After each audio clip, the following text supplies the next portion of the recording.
Hi all and welcome back to a new video of which will be covering day 4 of the Punchestown Festival, which is obviously the Friday card. The feature of the day is the champion hurdle, which we'll be getting into in a second, but we will be covering yesterday's results first. Another profitable day for the blog, which is good. We've had 3 good days, which is great. Didn't have anything in the first or second race today, though. Bon Papa only came third. Didn't have anything in the first. I don't think Lorena was nowhere, neither was Fourth Forces. But we then moved on. The cross country went well for us. Auvergnat won, which was great in a photo finish, and Ballyboker Bridge ran on to place. Then we had the fantastic Faugheen the Machine. What a way. I don't know whether that will be him done or not. I'm not sure. I don't know whether there's any news about that yet, but we'll have to see. He was fantastic. Penhill came second, but unfortunately we put him up as the winning bet, so we won't get anything for that. Then we had a great view, which was probably the best of the day. Tipped up at 8 to 1, went off at 7s, won in another photo finish from Anzi Vela V. Then Footpad won.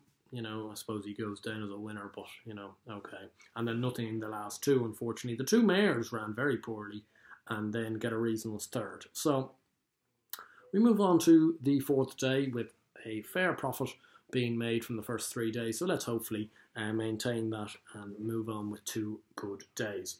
And we start off with the KFM Hunter's Chase here, which does look a 2-horse race, and there doesn't look to be much of an each-way play for me in it. So I'm going to just side with one of the 2, which is Das Mooser for Mark Fahey. Richie Deegan takes off 5 as well. He won this last year after a break, and he's coming into this race again off a break. But because he did it last year, I fancy that this has been the plan, if you get me, and therefore he could go. I think he will go well. Obviously Alpha Male's the big danger. As I said, I think it is a 2-horse race. I can't see much of the rest getting into it. So therefore I'm going to pin my colours to the mast, and I'll pin them on Das Mooser. We move on then. There's a very trappy Grade A novice handicap chase here, which Kem Boy is the favourite, but I'm not going to put up Kem Boy. I'm not quite sure why either. I just have an inkling, and instead I'm going to put up Bellamy de Civila, who I mentioned for Fairy House. I put him up each way when he won, and he won very well that day. He's a strong travelling type, but I don't question his stamina. He stays well at the end of his 2-mile 1 races, and 2-mile 5 should see him in a decent enough light as well. I think the major each way play here is Up for Review at 10 to 1. Was 4th in a Grade 1 race behind Album Photo Shattered Love and Invitation Only at Fairy House. That is no mean feat. Album Photo, if it wasn't for Paul Townend's, I don't know what you want to call it, moment of madness, he would have won another Grade 1 on Tuesday. So it's top form in the book, and back in a handicap, he's sure to go well. Then move on to the Mayor's Handicap Chase. I think is this the race that definitely Ruby has won a few times? I think so. I'm going to be siding here for top weight Slow Motion for Joseph O'Brien and Barry Geraghty. I don't think Barry Geraghty has ridden a winner so far this week, so this could be the one. At 11 to 2, was 3rd in the Galway Plate and was also 2nd in this race last year. So he's shown course form, he's shown up form in good handicaps, and therefore I think he will go well. I think the each way shout here is probably Magic of Light at 17 to 2. Not seen to her best at Fairy House, didn't run a very good race, but that was on bottomless ground, and I'm willing to forgive. Move on to the Punchestown Champion Hurdle here, and it's obviously going to be a scintillating clash here between Sam Crow and Mellon. Super Sunday's also in there, Wicklow Brave's also in there, Min looks like he's going to run Cockhound Man. It's a very, very good race. And for once, probably, I think I'm going to side with the...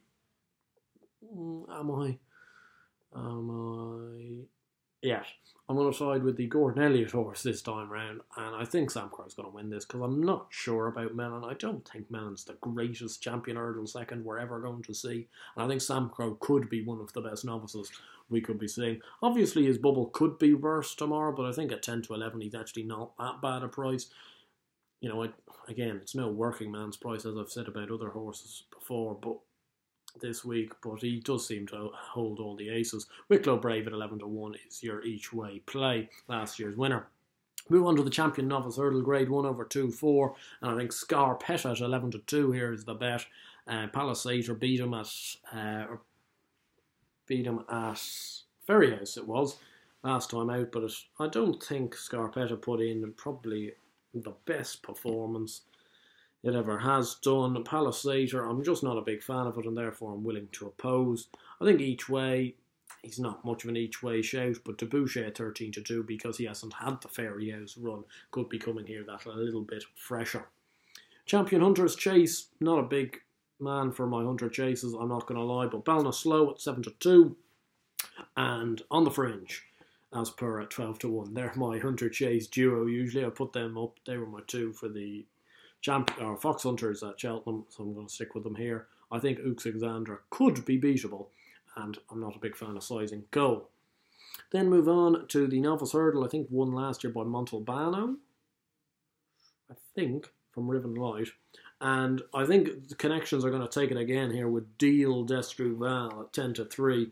I was disappointed by Deal Destruval. I thought he'd run a big race at Cheltenham, and he ran absolutely no race. But perhaps this is the time to compensate. And I think Ante at 14-1 for Noel Feely, the exact same connections, could run a bigger race than perhaps the 14-1 suggests. And finally, we've got the bumper, of which I must confess I think Press Conference at 3-1 has got outstanding claims there for the Harrington combination. Second to Carefully Selected at Nate's last time out, and that was a very, very good run. It looked at one stage like he had Carefully Selected cooked.